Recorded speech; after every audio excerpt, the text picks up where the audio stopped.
semuanya, kembali lagi bersama aku Nurmainita. Di video pembahasan kali ini yaitu mengenai tentang perangkat lunak atau software dan operating system atau iOS.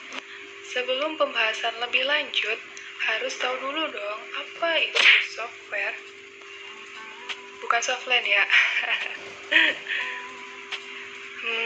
Software temannya hardware. Iya sih, software temannya hardware.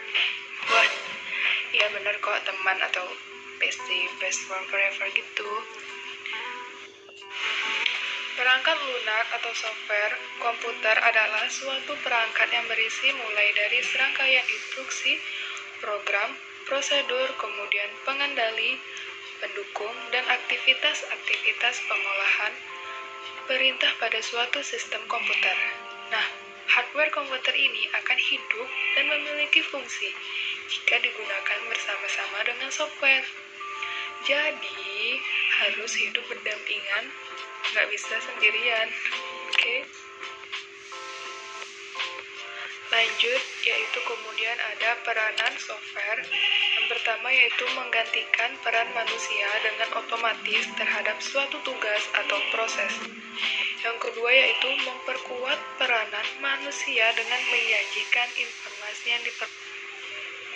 yang diperlukan manusia untuk menyelesaikan tugas atau proses strukturisasi peran manusia dengan melakukan perubahan terhadap sekumpulan tugas atau proses.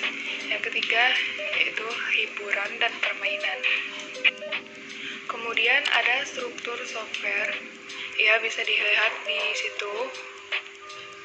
Klasifikasi perangkat lunak. Perangkat lunak sistem, bahasa, pemrograman.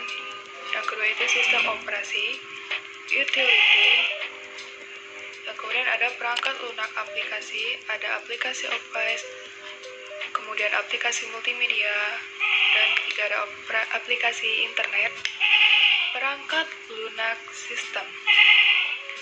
Perangkat lunak sistem merupakan kumpulan program-program termasuk sistem informasi Windows dan macOS yang mengatur dan mengkoordinasi perangkat keras komputer, kemudian bekerja sama seperti sistem saraf manusia yang menjaga bekerjanya organ-organ vital dan mengkoordinasi aktivitasnya.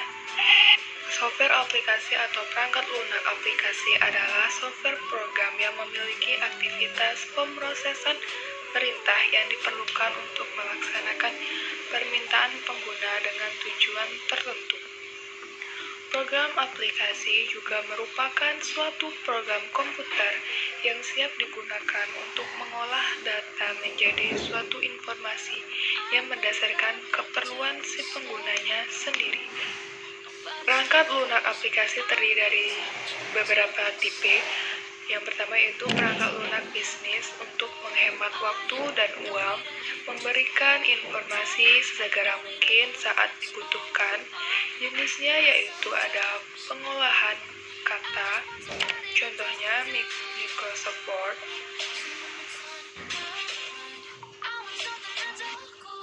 Yang kedua yaitu ada perangkat lunak sains dan teknis untuk mendukung ide kreatif, pekerjaan repetitif, akurat, pemakaian mudah, didukung banyak libraries dan metode.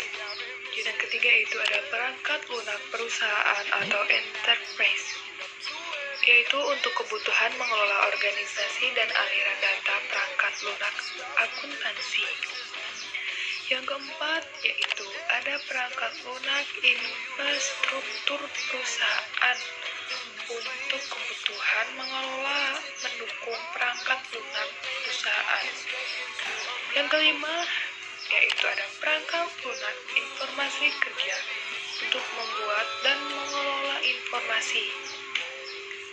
Yang keenam yaitu ada perangkat lunak media dan hiburan untuk membuat dan mengelola informasi video game dan musik.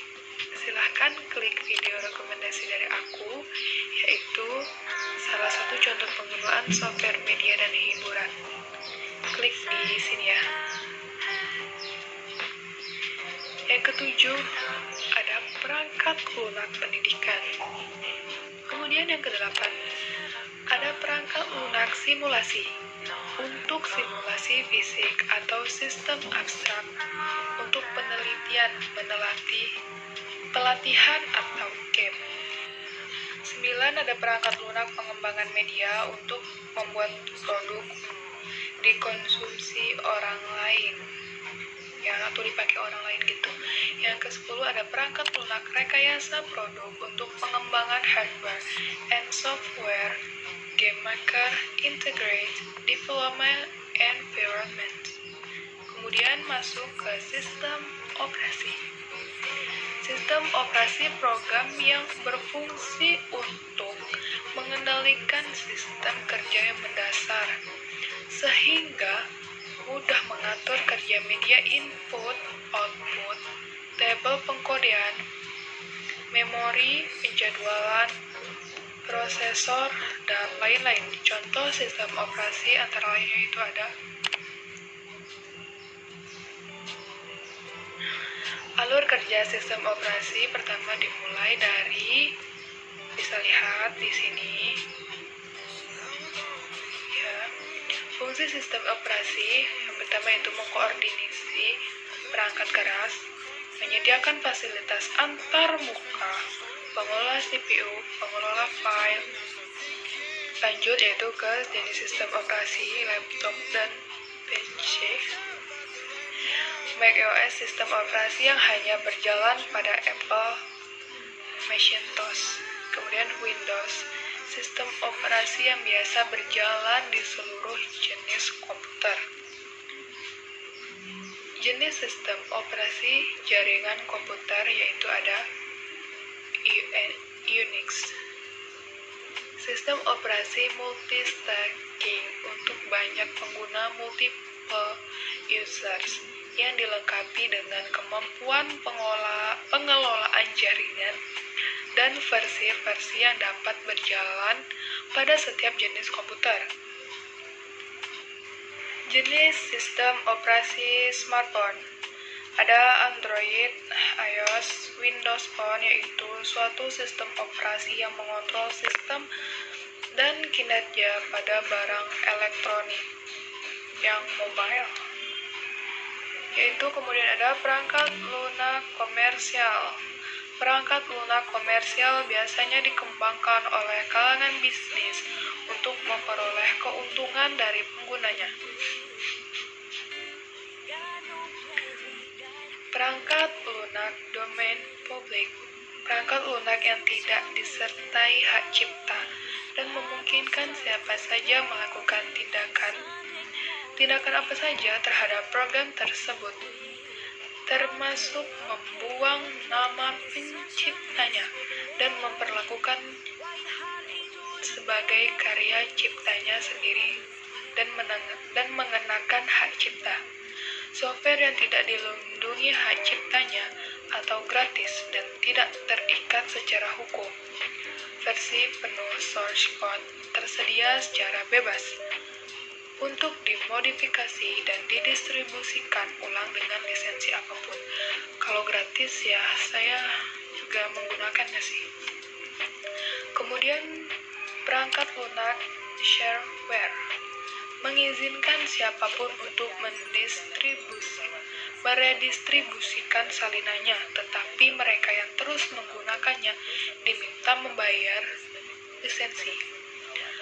Membatasi penggunaannya dengan mengurangi fitur-fitur tertentu atau membatasi masa penggunaannya selama jangka waktu tertentu, kayak 3 hari penggunaan gitu, terus selebihnya bayar, ya kan. Yang terakhir yaitu ada perangkat lunak open source. Pada software open source, pihak pembuat atau developer turut menyediakan source code atau keseluruhan bahasa pemrograman yang menciptakan software tersebut hingga berjalan. Oke, baik, terima kasih. Sampai di sini pembahasan tentang software dan sistem operasi. Yang ini materi pertemuan keempat. Thanks for watching. Thanks for watching and see you next my video. Bye. Wassalamualaikum warahmatullahi wabarakatuh.